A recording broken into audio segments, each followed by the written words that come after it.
आज की कहानी है एक कंजूस ब्राह्मण की। एक नगर में एक ब्राह्मण रहता था। लोग उसे उसकी दानशीलता या ज्ञान के लिए नहीं जानते थे, वो जानते थे उसे उसकी कंजूसी के लिए। वो इतना कंजूस था कि कभी किसी को कुछ नहीं बांटता था। वो हर समय यही सोचता कि बिना मेहनत के कैसे अमीर बना जाए।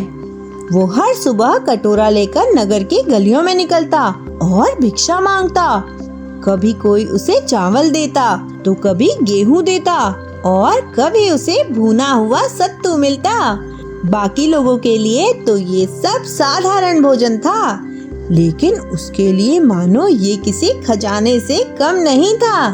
एक बार उसने कई दिनों तक भिक्षा मांगकर इतना सत्तू इकट्ठा कर लिया कि उसका पूरा घड़ा भर गया। उसने पेट भर के खाया और बचा हुआ सत्तू घड़े में रख दिया। फिर उसने घड़े को एक मजबूत रस्सी से बांध दिया और खटिया के ऊपर एक खूंटी पर टांग दिया। अब वो अपनी खटिया में लेट गया।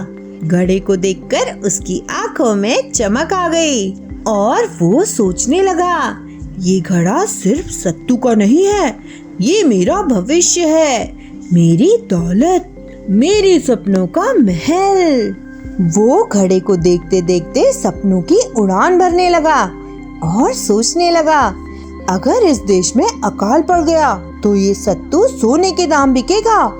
लोग 100 रुपए तक देंगे। उन 100 रुपयों से मैं 2 बकरियां खरीद लूंगा। उसकी आंखें चमक उठी और फिर वो सोचने लगा, वो बकरियां बच्चे देंगी और जल्द ही मेरे पास पूरी झुंड होगी। फिर मैं उन्हें बेच दूंगा और एक गाय लाऊंगा। गाय से दूध, दही और घी मिलेगा। फिर घी बेचकर और कमाऊंगा। फिर भैंसे खरीदूंगा और उसके बाद घोड़े। उसने कल्पना की कि वह एक शानदार सफेद घोड़े पर नगर की गलियों में घूम रहा है और लोग हाथ जोड़कर कह रहे हैं, देखो अमीर ब्राह्मण जा रहा है। वो फिर सोचने लगा, जब मैं उन घोड़ों को बेच दूंगा तो मेरे पास सोने के सिक्कों से भरे संदूक होंगे। फिर उस सोने से मैं एक बड़ा सा मकान बनवाऊंगा, इतना बड़ा जैसा इस नगर में किसी के पास नहीं होगा। सोचते सोचते पता नहीं कब उसकी आंख लग गई और उसके सपनों का रंग बदल गया।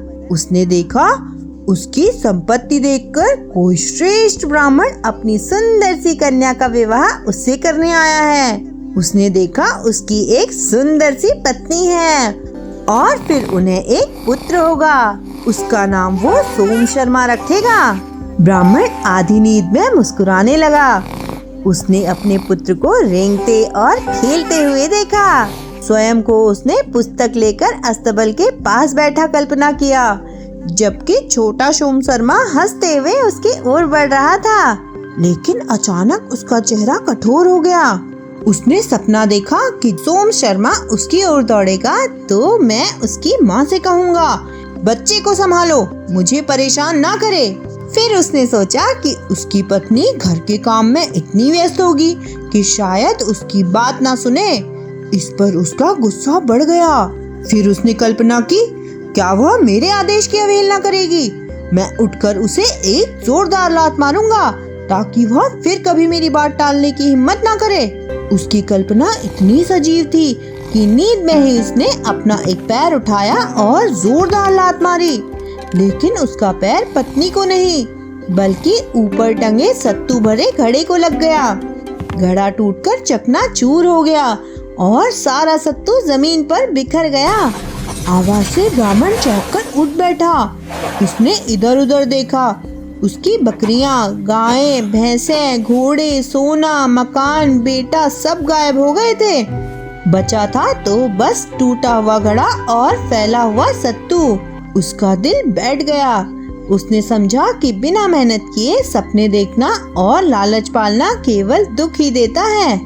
कहानी सिखाती है, सपने देखना अच्छा है, लेकिन बिना मेहनत के केवल लालच और कल्पना से कोई लाभ नहीं होता। तो कैसी लगी आपको ये कहानी? ऐसी ही और मजेदार कहानियों के लिए हमारे चैनल को लाइक, शेयर एंड सब्सक्राइब करें।